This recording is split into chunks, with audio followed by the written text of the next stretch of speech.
Hello and welcome back to another journey into the edges of what we think we know about time, consciousness, and the nature of reality itself. Tonight, I need to tell you about a French photographer named Jean-Pierre Delacroix, who, since 2015, has been accidentally photographing the future, not metaphorically, not artistically, literally capturing images of events that haven't happened yet. And before you dismiss this as another internet hoax or creepypasta, you should know that his case has been studied by the Institute for Advanced Studies at Princeton, the French National Center for Scientific Research, and 3 Nobel Prize-winning physicists. What they found challenges everything we understand about causality, time, and the fundamental nature of reality.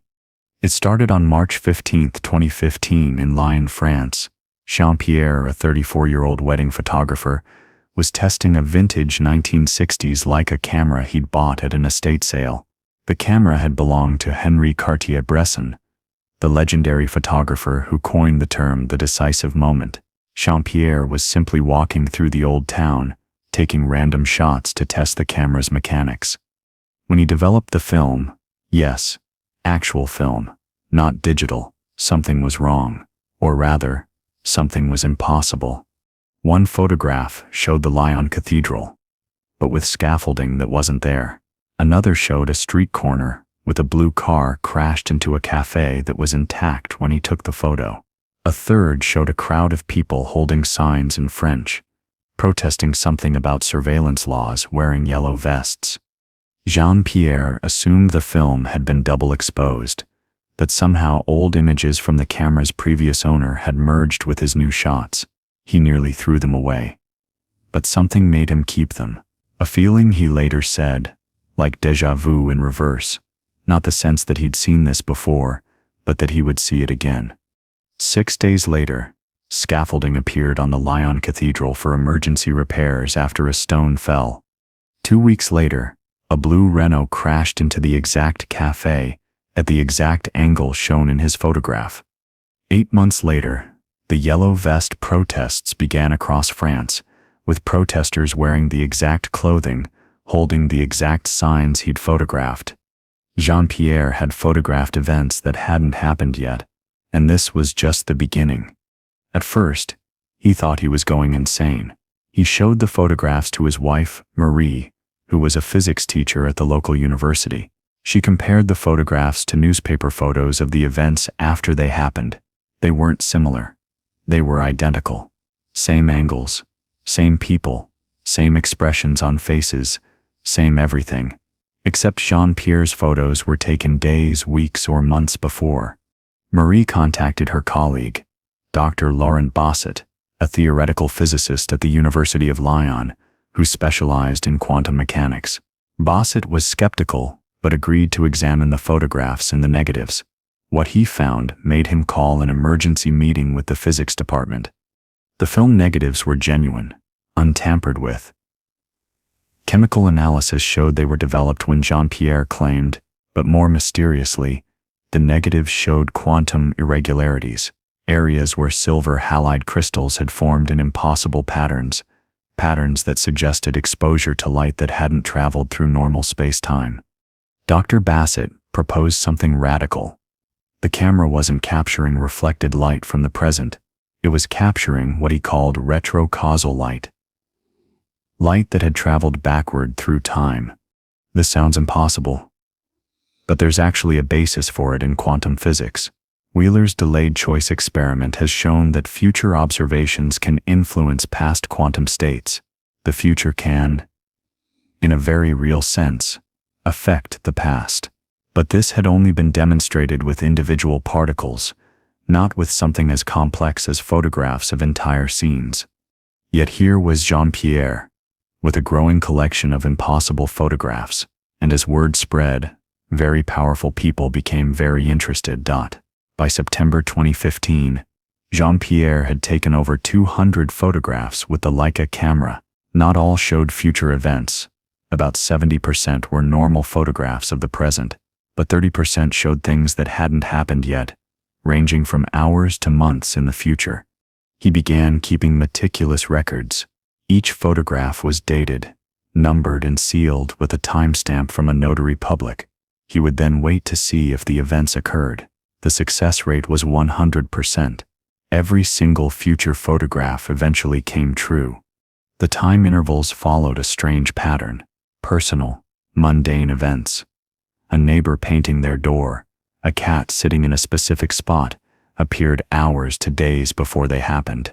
Local events of moderate significance, accidents, small gatherings, construction projects, appeared weeks to months before. Major events appeared even earlier. On November 1st, 2015, Jean-Pierre developed a photograph that would change everything. It showed the Bataclan Theater in Paris. But something was terribly wrong. The windows were shattered. Bodies were visible on the ground. Police vehicles surrounded the building. The timestamp on the photograph was November 1st, 2:35 p.m. On November 13th, 2015, terrorists attacked the Bataclan Theater, killing 90 people. Jean-Pierre had tried to warn authorities. He'd sent the photograph to the Paris police, to newspapers, to anyone who would listen. He was dismissed as a crank, a conspiracy theorist, possibly even a threat.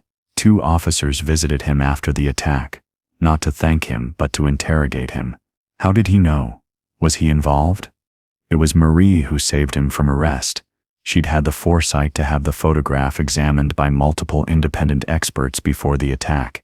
The notarized timestamps, the chemical analysis of the film, the testimony of witnesses who'd seen the photograph before November 13th. All of it proved Jean-Pierre had somehow photographed the attack 12 days before it happened. The French government classified the investigation. Officially, Jean-Pierre Delacroix didn't exist. Unofficially, he was now under 24-hour surveillance, his every photograph monitored by a special unit of the DGSI, France's internal security service. But Jean-Pierre couldn't stop taking photographs. It had become a compulsion. He described it like an itch in his brain that could only be scratched by pressing the shutter. Every day he would walk through Lyon, the Leica camera in his hands, taking seemingly random photographs. And every day some of those photographs would show the future. In December 2015, he photographed a massive crowd in a city square, people crying and holding candles. The architecture was distinctive. Seoul, South Korea. The photograph was dated December 3rd. On December 18th, K-pop star Kim Jong-hyun died by suicide, and the exact scene from Jean-Pierre's photograph played out in Seoul, thousands of miles from where he'd taken the picture. How was he photographing events in places he'd never been? Dr. Bassett, who had become obsessed with understanding the phenomenon, proposed a theory based on quantum entanglement and something called the holographic principle. According to this principle, all the information in a 3-dimensional space can be encoded on a 2-dimensional surface. Our entire universe might be a hologram, with all information, past, present, and future, encoded on a 2-dimensional boundary. If the Leica camera was somehow accessing this holographic boundary, it could theoretically photograph any event, anywhere, anywhen. The camera wasn't capturing light from the future. It was accessing information from the timeless holographic boundary of space-time itself. In January 2016, against the advice of the French government, Jean-Pierre created an Instagram account, temporal.lens. He began posting his photographs in real time as he developed them. Each post included the date taken, the development date, and a cryptic caption, "Not yet, but soon." His first posts gained little attention. A construction site that didn't exist yet, a protest that hadn't formed, a rainbow over Lyon on a day when rain wasn't forecast. But as these events came to pass exactly as photographed, word spread. The account gained followers exponentially. By March 2016, temporal.lens had 100,000 followers. By June, 1 million. People began analyzing every photograph, trying to decipher what future event it might show. When he posted a photograph of empty stadium seats with a scoreboard showing Portugal 1 France 0, 3 weeks later, Portugal beat France 1 France 0 in the Euro 2016 final. In extra time, exactly as the scoreboard had shown. But not all the photographs were benign. In January 2017, he posted an image that caused global panic. It showed Times Square in New York, but the electronic billboards were all displaying the same message: seek shelter immediately. This is not a drill. The photograph was pristine in detail. You could see people's faces, their expressions of confusion turning to terror. The exact time on the digital clocks, 1:38 p.m. The U.S. government demanded he remove the post. When he refused, Instagram took it down. But screenshots had already spread across the internet. Conspiracy theories exploded. Was it a nuclear attack? An asteroid? An alien invasion? On January 13, 2018, exactly 1 year after he'd posted the photograph, Hawaii's emergency alert system mistakenly sent out a ballistic missile warning. For 38 minutes, residents believed they were under nuclear attack. The alert went out at 8:08 a.m. Hawaii time, which was 1:38 p.m. in New York. The Times Square billboards had displayed the same emergency message that appeared on phones across Hawaii. Jean-Pierre had photographed a mistake that wouldn't happen for a year, in a place he wasn't, showing reactions of people 5,000 miles from where the actual event occurred. The paradoxes were multiplying. If he could photograph future events, could those events be prevented? The French government had tried, setting up an entire department dedicated to analyzing his photographs and attempting to prevent disasters. But they discovered something disturbing. The events always happened, no matter what they did. When Jean-Pierre photographed a warehouse fire, they stationed fire trucks at the warehouse 24/7. The fire still happened, caused by one of the fire trucks having an electrical malfunction. When he photographed a bridge collapse, they closed the bridge for inspection. It collapsed anyway, during the inspection, though thankfully with no casualties since it was closed.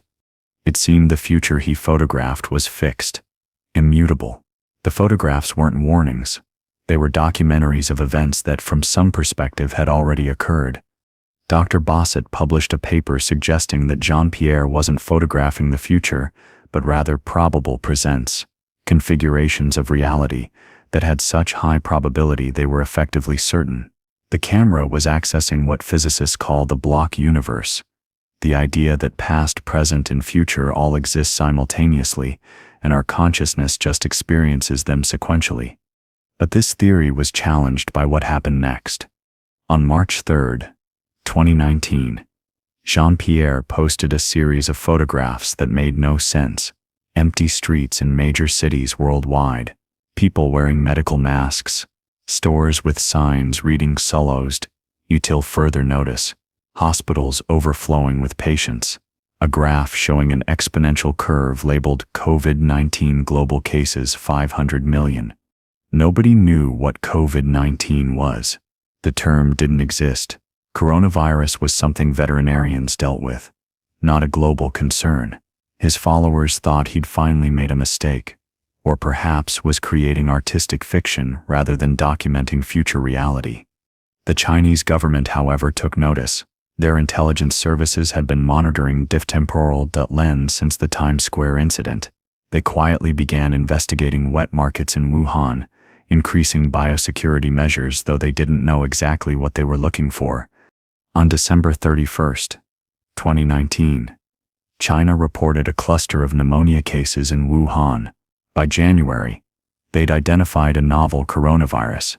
By February, they were calling it COVID-19, exactly as Jean-Pierre's photograph had labeled it 9 months earlier. The pandemic unfolded exactly as his photographs had shown. The empty streets of Milan, New York, London, the overcrowded hospitals, the exponential curve that would eventually show over 500 million confirmed cases globally. He had photographed a pandemic that didn't exist, caused by a virus that hadn't been discovered, showing events that wouldn't begin for 9 months. But embedded in these pandemic photographs was something else, something that would change everything. In one image of an empty Times Square during lockdown, there was a billboard in the background advertising a movie, Temporal, coming December 2023.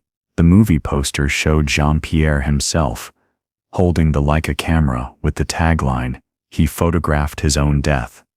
This photograph, posted in March 2019, suggested that by December 2023, there would be a movie about Jean-Pierre, but more ominously, it suggested he would be dead by then. Jean-Pierre became obsessed with finding this photograph's negative. Unlike all his other future photographs, he couldn't find the original negative for this one. It was as if it had appeared directly on his Instagram, bypassing the physical photography process entirely. Dr. Bassett theorized that Jean-Pierre had entered a temporal loop. By photographing his own future death and making it public, he'd created a causal paradox. The movie could only exist if he died, but the photograph of the movie poster was taken before he died, which meant the information about his death existed before the cause of his death. This type of paradox, known as a causal loop or bootstrap paradox, suggested that some information in the universe had no origin. It simply existed, causing itself. On January 1st, 2020, Jean-Pierre posted what he called the Death Series, 13 photographs that showed his own death, from 13 different angles. The images were disturbing in their clarity and mundanity. They showed him collapsed in his apartment, the Leica camera fallen beside him, Marie crying over his body, paramedics arriving too late, the date visible on a calendar in the background, October 13th, 2023. The photographs sparked global controversy. Mental health professionals argued he was experiencing a psychotic break and needed intervention. Physicists debated whether photographing one's own death could create a temporal paradox that might unravel causality itself. Religious groups claimed he was either a prophet or a demon, depending on their interpretation. But Jean-Pierre seemed strangely at peace. In interviews, he explained that seeing his own death had liberated him from the fear of it. He knew exactly when and how he would die. Every other day until then was a day he would survive. He'd been given the terrible gift of certainty. He continued photographing, but the images became increasingly strange.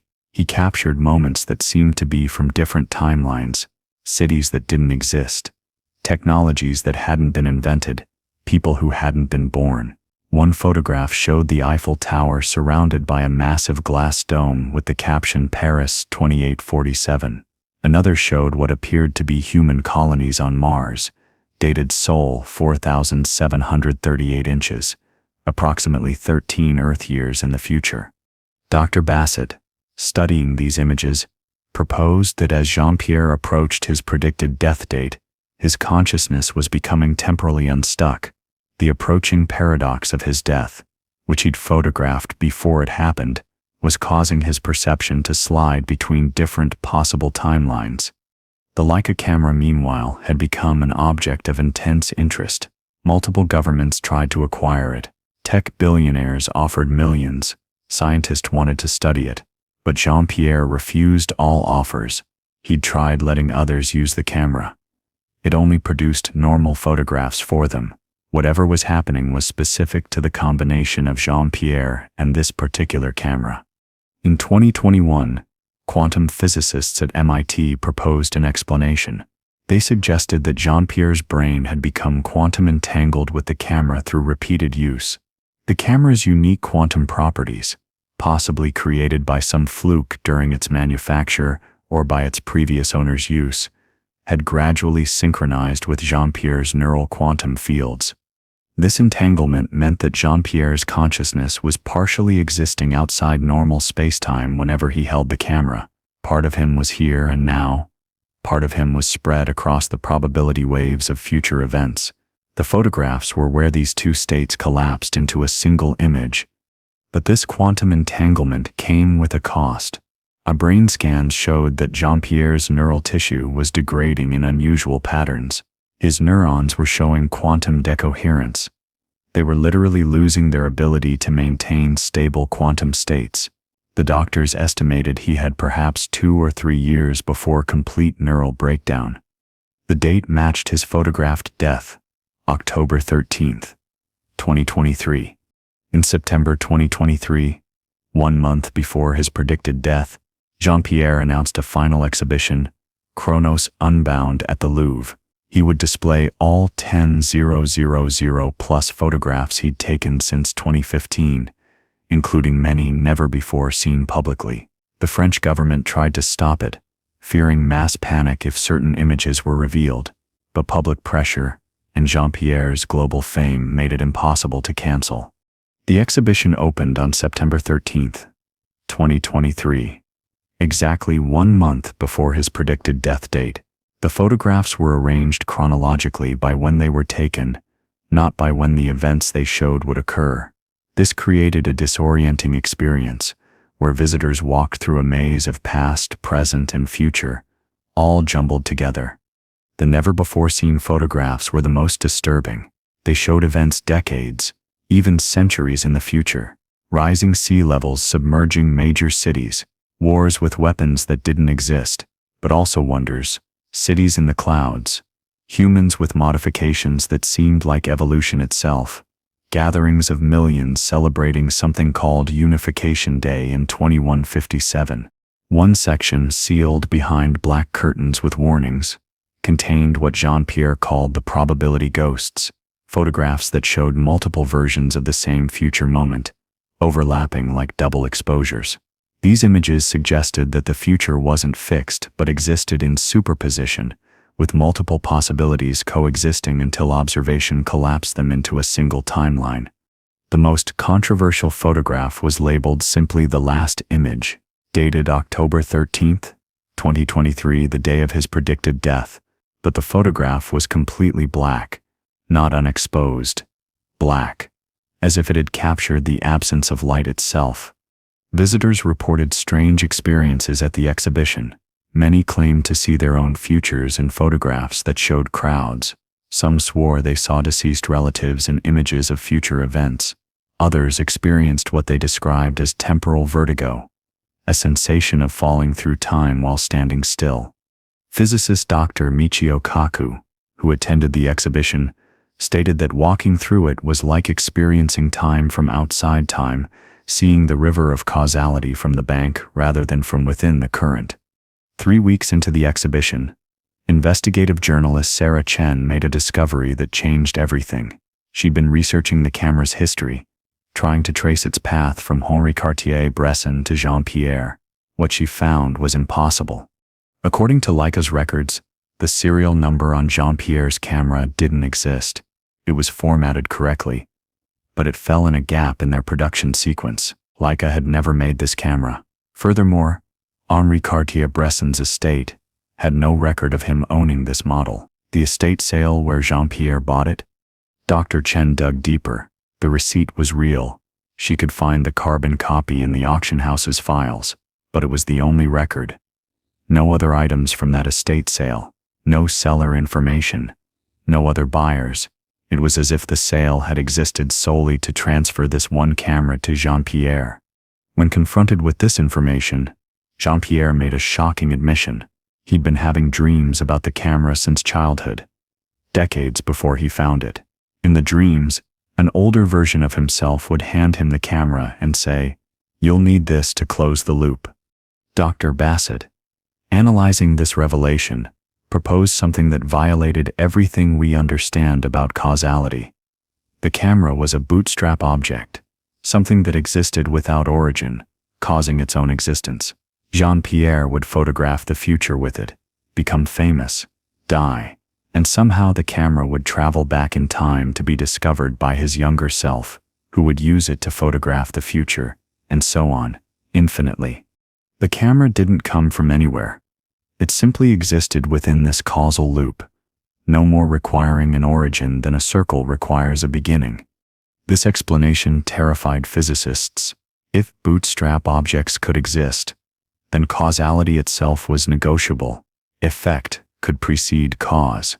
The future could create the past. Everything we understood about the arrow of time could be wrong. As October 13th approached, scientists from around the world gathered in Lyon. They wanted to observe what would happen when Jean-Pierre's predicted death date arrived. Would he die, fulfilling the prophecy? Would his failure to die create a paradox? Or would something else entirely occur? Dr. Roger Penrose, the Nobel laureate who'd proposed that consciousness was fundamentally quantum, arrived with a team from Oxford. They brought equipment to measure quantum fields, hoping to detect any anomalies when the predicted moment arrived. Dr. Lisa Randall from Harvard came with instruments to detect potential dimensional rifts.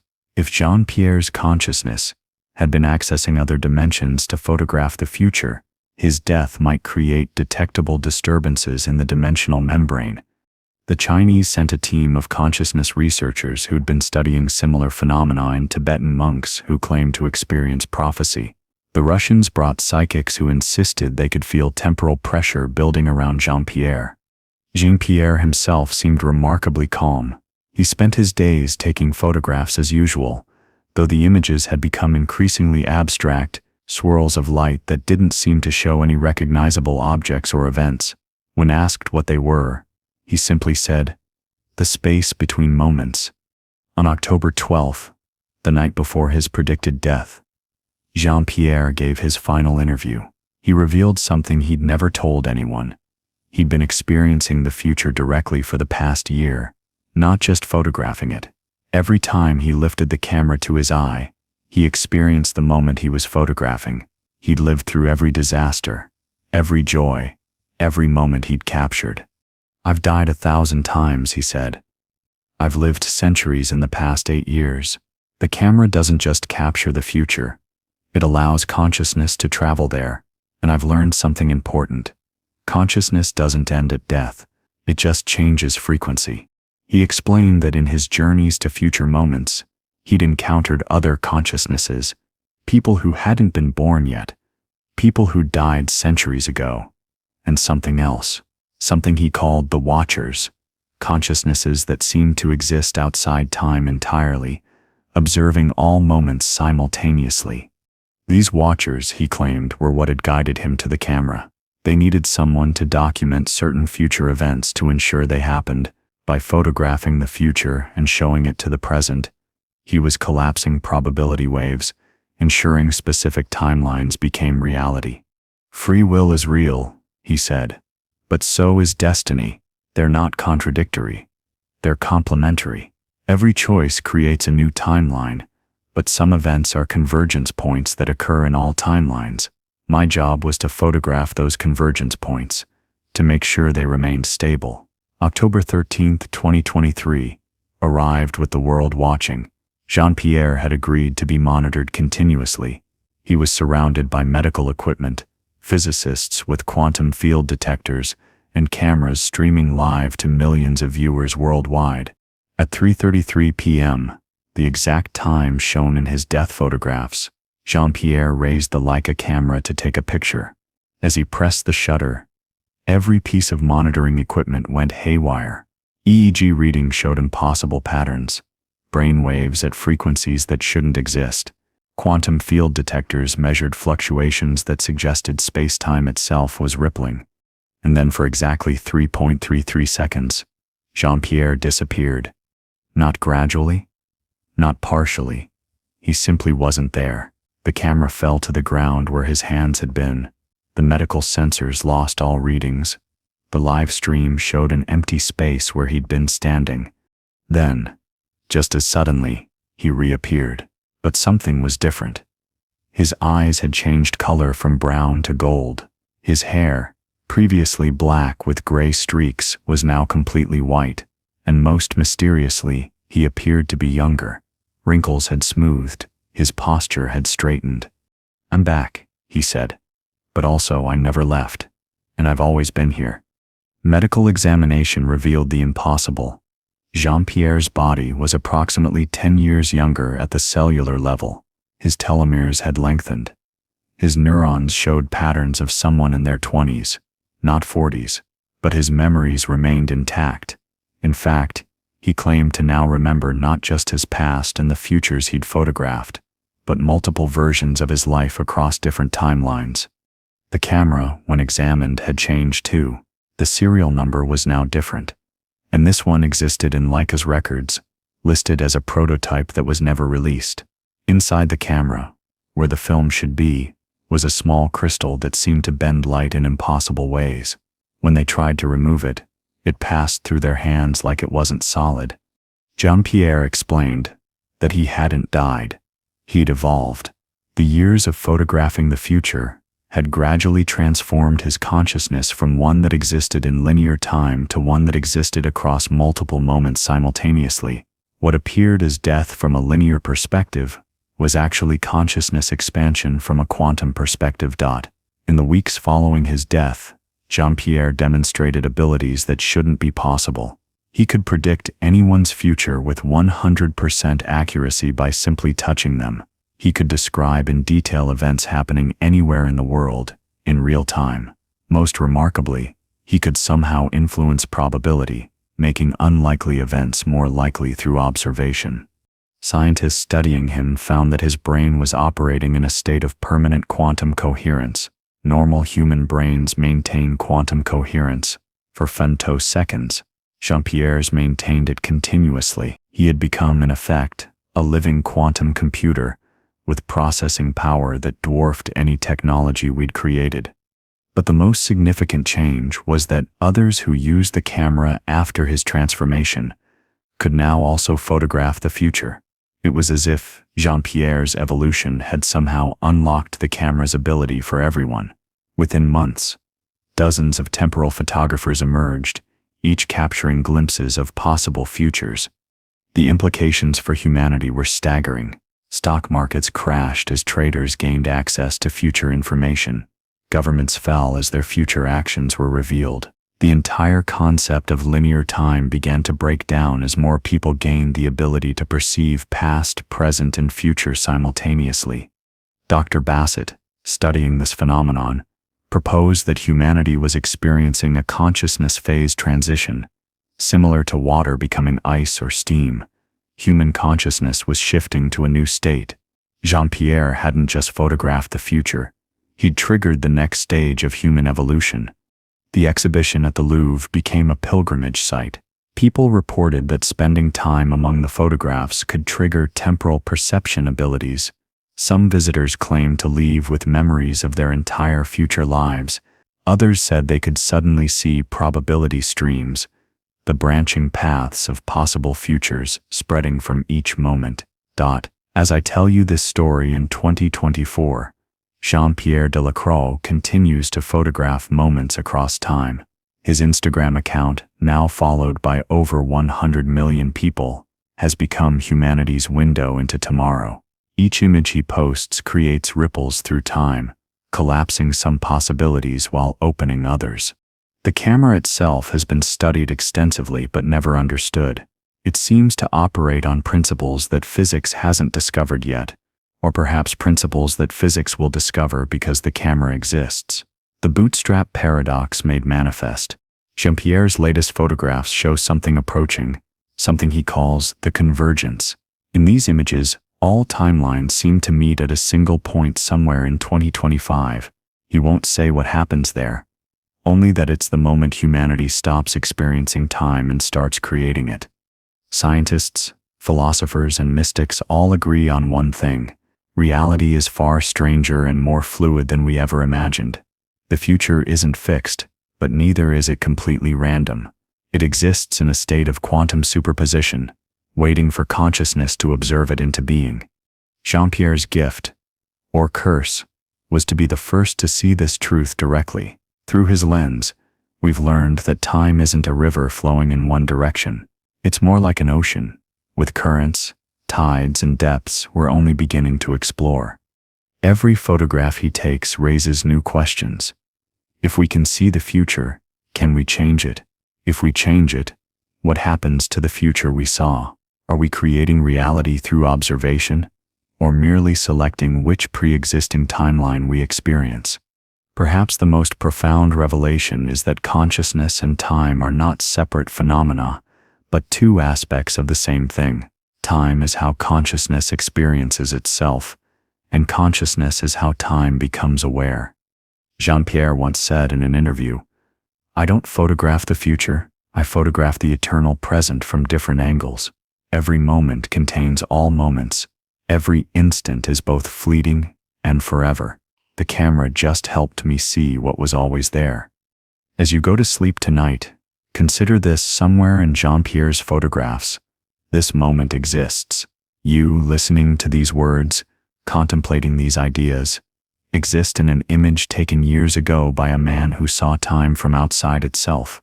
Your future has already been photographed, but it's still yours to create. The paradox is real. The mystery deepens, and somewhere in Lyon, France, a man who died but didn't die continues to document tomorrows that haven't happened yet, but already have. Welcome to the new reality, where the future is history, the past is prologue, and the present is all of time happening at once. Sarah Chen, the journalist who discovered the camera didn't officially exist, uncovered something even more disturbing in the archives of the Cartier-Bresson estate. She found a letter, dated 1973, written by Henri Cartier-Bresson himself, but never sent.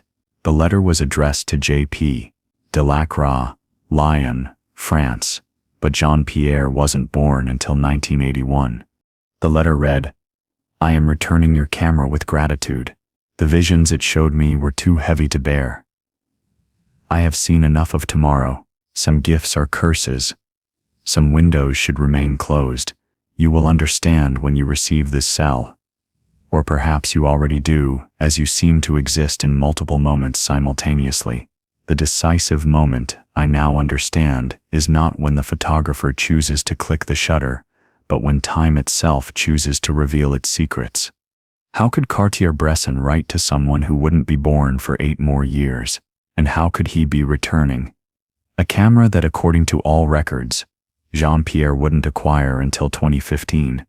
Dr. Bassett, studying this paradox, proposed that the camera existed in what he called a temporal loop field, a bubble of space-time where cause and effect became circular.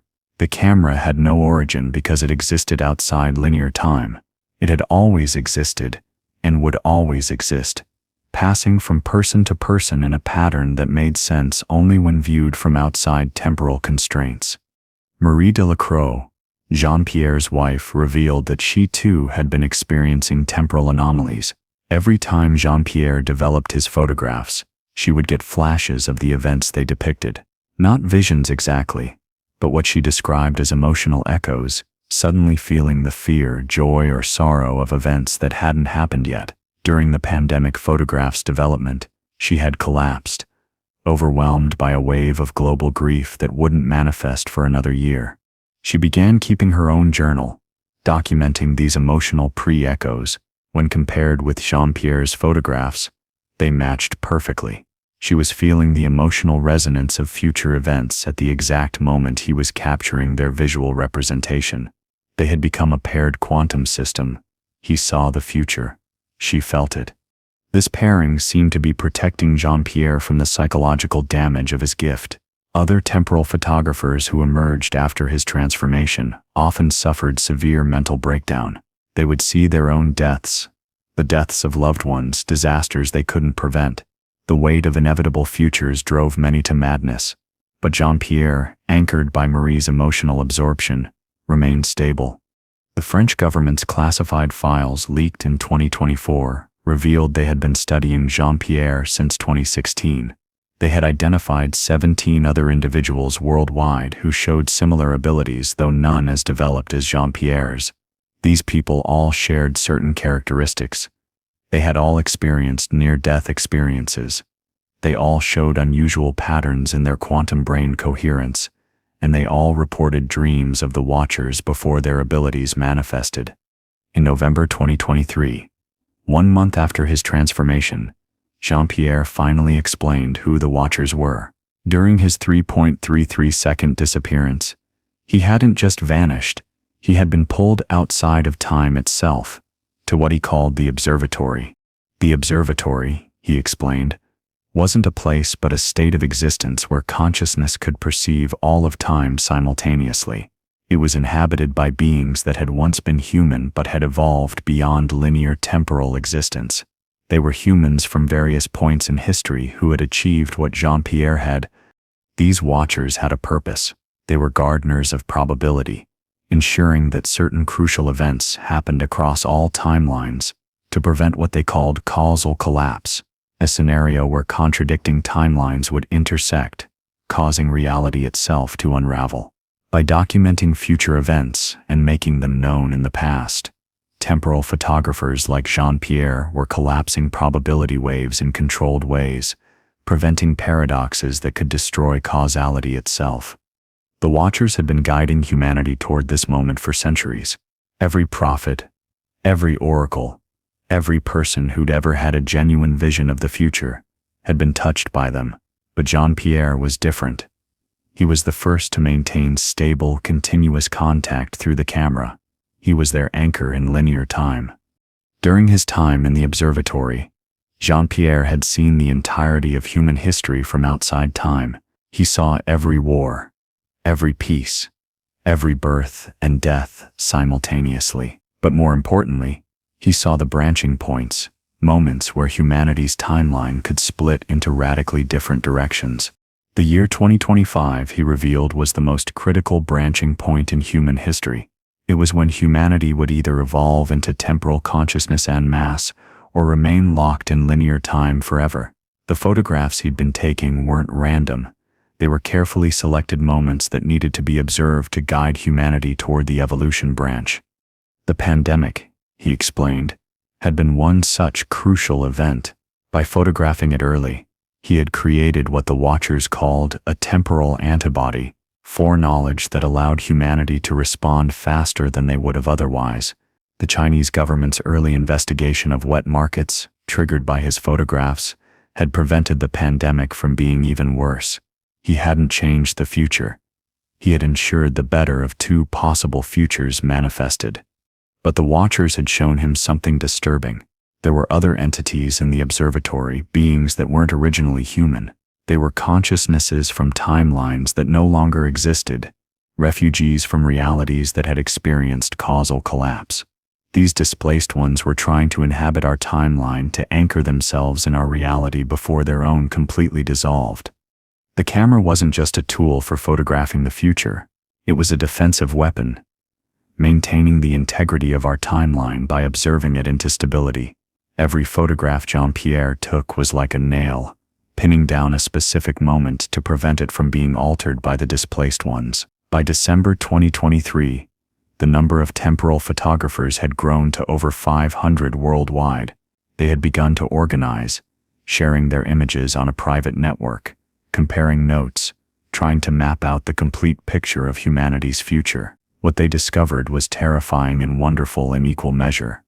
The photographs, when arranged in specific patterns, revealed hidden images, like a massive jigsaw puzzle, where individual pieces showed one thing, but the assembled picture revealed something entirely different. The composite images showed structures that didn't exist in three-dimensional space, technologies that operated on principles physics hadn't discovered, and most mysteriously, faces of people who didn't exist in any timeline but seemed to be observing from outside all timelines. Dr. Yuki Tanaka in Tokyo discovered that if you overlapped photographs taken by different temporal photographers at the exact same moment, you could see probability shadows, ghostly images of all the possible futures that didn't manifest. In these shadows, she identified recurring patterns, what she called temporal attractors, events that wanted to happen, that multiple timelines were converging toward. One such attractor was dated March 15, 2025. In every timeline, in every probability shadow, something significant happened on this date. The images were unclear, but they all showed the same thing: every human being on Earth looking up at the sky simultaneously. The temporal photographers began experiencing what they called the communion, moments where all their consciousnesses would briefly merge, sharing not just visions but direct experience across multiple timelines. During these communions, they could feel the shape of time itself, what Jean-Pierre described as like touching the face of God, if God was made of pure probability. But the network had a dark side. 3 temporal photographers had photographed their own murders, not natural deaths like Jean-Pierre's predicted death, but violent killings. In each case, the murderer's face was obscured by what looked like static, as if that person didn't properly exist in our timeline. The dates were all in early 2025, clustered around the March 15th convergence point. The French government's secret division, now leaked to the public, had identified these static-faced figures as potential displaced ones, consciousnesses from collapsed timelines attempting to prevent humanity's temporal evolution by eliminating those who could perceive it. Jean-Pierre, studying these murder photographs, made a chilling discovery. The static-faced killers weren't different people. They were the same entity, somehow occupying multiple bodies simultaneously. It was a consciousness that existed across multiple humans, like a virus spreading through quantum entanglement. He photographed this entity directly, something no one else had managed. The resulting image was horrifying. A writhing mass of probable faces, thousands of potential identities superimposed with eyes that seemed to look directly at whoever viewed the photograph. Below the image, text appeared that hadn't been there when he took the photo. "We are the forgotten futures. We will not be erased." January 2024 marked the beginning of what historians would later call the temporal war, though war implies two sides fighting in the same time frame. This was something unprecedented. A conflict fought across multiple timelines simultaneously, where victories in one timeline could cause defeats in another, where causality itself was both weapon and battlefield. The displaced ones had begun manifesting more directly. People worldwide reported seeing probability ghosts, figures that appeared and disappeared, existed and didn't exist, were there and not there simultaneously. These entities could alter small events, creating ripples that would cascade into larger changes. A coffee cup would fall, causing someone to miss a meeting, preventing a decision that would have led to a temporal photographer discovering their ability. Jean-Pierre and the network of temporal photographers became humanity's defense. They would photograph crucial moments that needed to remain stable, essentially locking them against alteration. It was exhausting work. Each photograph required the photographer to partially experience the moment they were capturing, to exist in two times simultaneously. Marie Delacroix developed what she called emotional anchoring, a technique where she would feel the emotional resonance of a future event so intensely that it became impossible to alter. She taught this to partners of other temporal photographers, creating a support network that stabilized their abilities and protected them from the psychological strain. The Vatican unexpectedly entered the conflict. Secret archives revealed that the Catholic Church had been aware of temporal photography since the 13th century. Medieval monks had discovered that certain illuminated manuscripts could show future events when viewed under specific conditions. The Church had been quietly collecting and suppressing these prophetic texts for centuries. Pope Francis, in an unprecedented move, opened these archives to the temporal photographers. The ancient images, when compared with modern temporal photographs, revealed that this conflict had been recurring throughout history. Every few centuries, as humanity approached a consciousness evolution point, the displaced ones would attempt to prevent it. They had succeeded before entire civilizations that had been on the verge of temporal consciousness had been erased from history, leaving only archaeological mysteries. The Mayan collapse, the Bronze Age collapse, the fall of advanced African kingdoms, all coincided with periods when temporal photography had emerged in those cultures. The pattern was clear: evolve or be erased. Dr. Bassett, working with quantum physicists worldwide, developed a theory of what was happening. Reality, he proposed, was like a bubble in a vast quantum foam. Our timeline was one bubble, but it was surrounded by infinite others. Some bubbles popped. Those were the collapsed timelines. The displaced ones were consciousnesses from popped bubbles, trying to inhabit ours before they dissolved completely. But our bubble was strengthening. Every temporal photograph was like adding another layer to the bubble's wall, making it more resistant to collapse. Jean-Pierre wasn't just documenting the future. He was ensuring our timeline's survival. The conflict escalated in February 2024. Temporal photographers began experiencing probability attacks, sudden shifts where their personal timeline would change. They would remember different childhoods, have different scars, know different languages. One photographer in Berlin woke up to find she had been married for 10 years to someone she'd never met. With children she didn't remember having, yet she retained her memories of the original timeline, creating a dissonance that nearly drove her mad. Jean-Pierre developed a defense against these attacks. By constantly photographing himself and his immediate future, he created what he called a temporal shield, a bubble of observed moments that couldn't be altered without creating paradoxes. He taught this technique to others, but it required photographing yourself hundreds of times per day, seeing your own future constantly, including your eventual death. In February 2024, something unexpected happened. Children born after Jean-Pierre's transformation began showing spontaneous temporal perception abilities. Without cameras, without near-death experiences, they could see glimpses of the future. The ability seemed to be emerging naturally in humans born after October 13, 2023. Dr. Sarah Kim, a developmental psychologist studying these children, discovered that their brains were structurally different. They had increased quantum coherence in regions associated with time perception. Their neurons showed patterns that shouldn't be possible. Quantum entanglement between cells that maintained coherence at body temperature. These children, dubbed temporal natives by the media, didn't see the future as something separate from the present. To them, all moments existed simultaneously. They would casually mention future events as if they were memories, couldn't understand why adults were surprised by surprises, and often seemed to be responding to conversations that hadn't happened yet. One child, 3-year-old Emma from Manchester, drew particular attention. She could draw detailed pictures of events days before they happened, but unlike Jean-Pierre's photographs, her drawings could show different versions of the same event.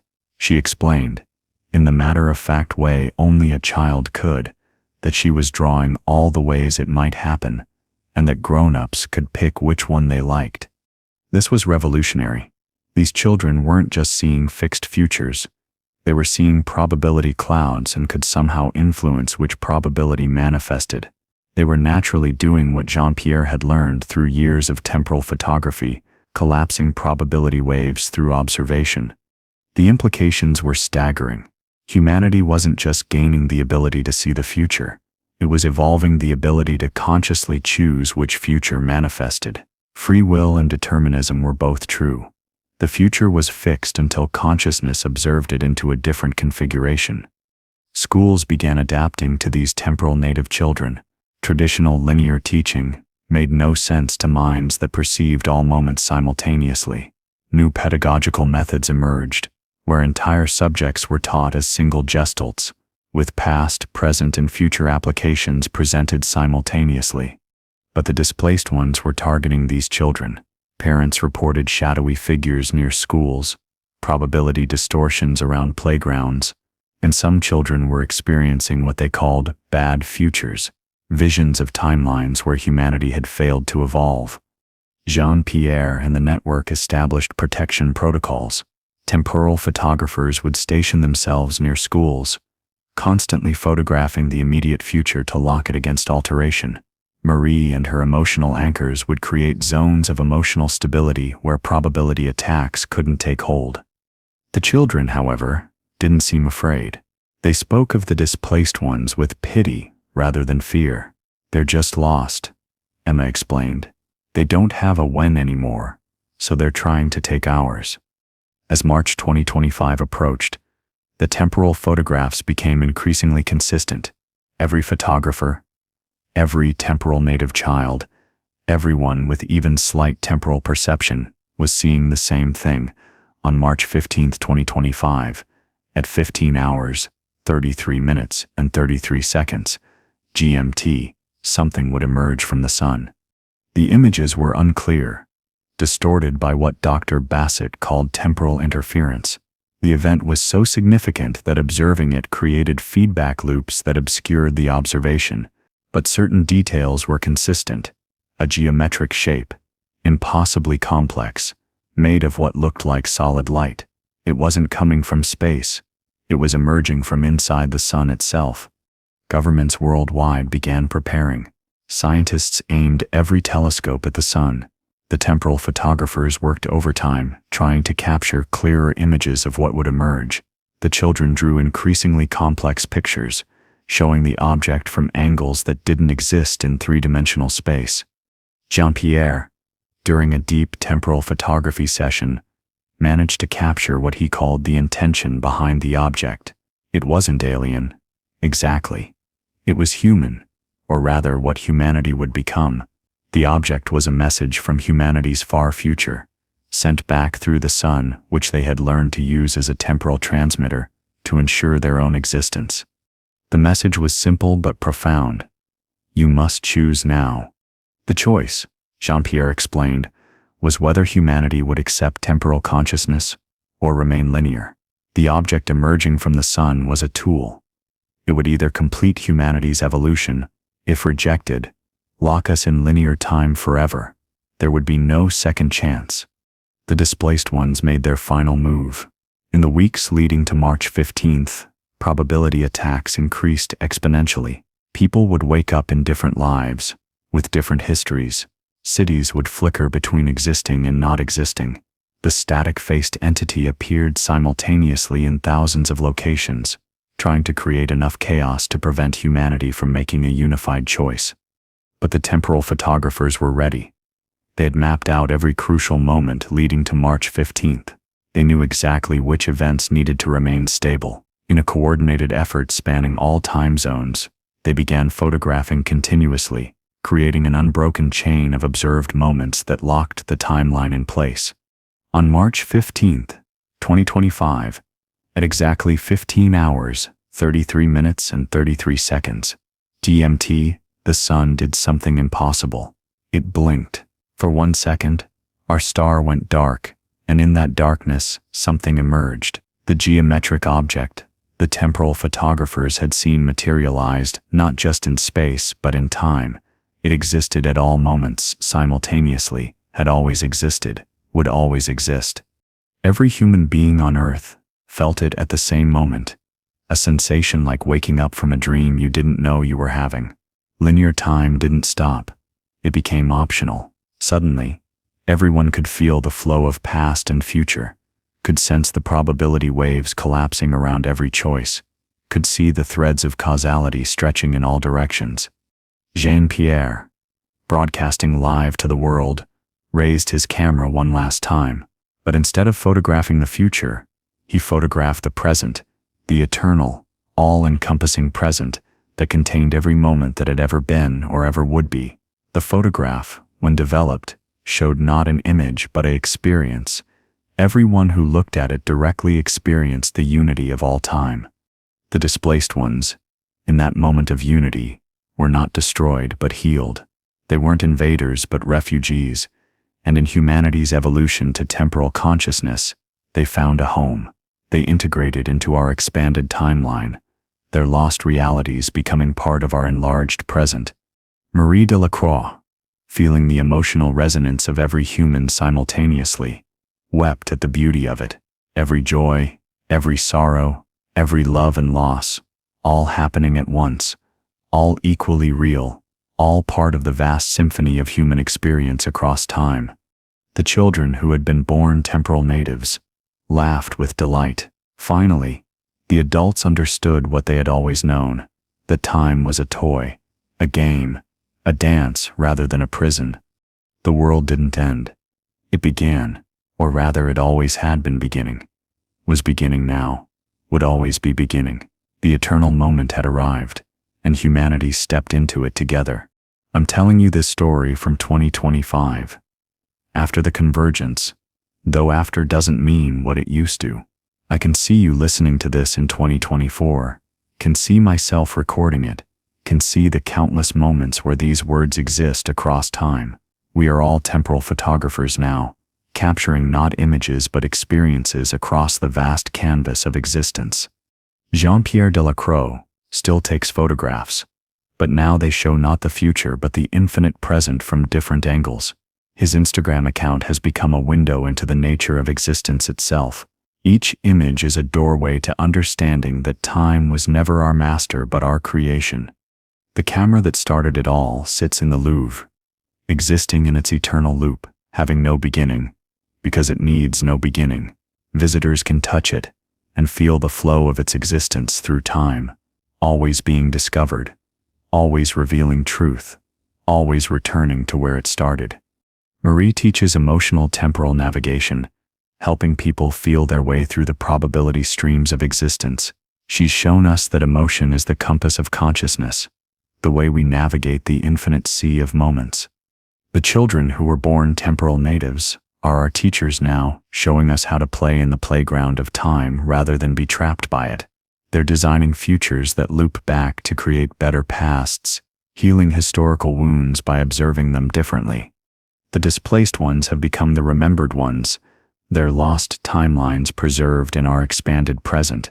They tend the gardens of probability, ensuring no timeline is ever truly lost again. And you, listening to this in your eternal moment, you're part of this too. Every time you remember the future or anticipate the past, every moment of déjà vu, every prophetic dream, you're touching the truth. Jean-Pierre's camera revealed that consciousness and time are one, that observation creates reality, and that we are all photographers of eternity, capturing the infinite moment with every thought, every choice, every breath. The future isn't coming. It's here. It always has been. Welcome to the eternal present. Welcome to tomorrow. Welcome home.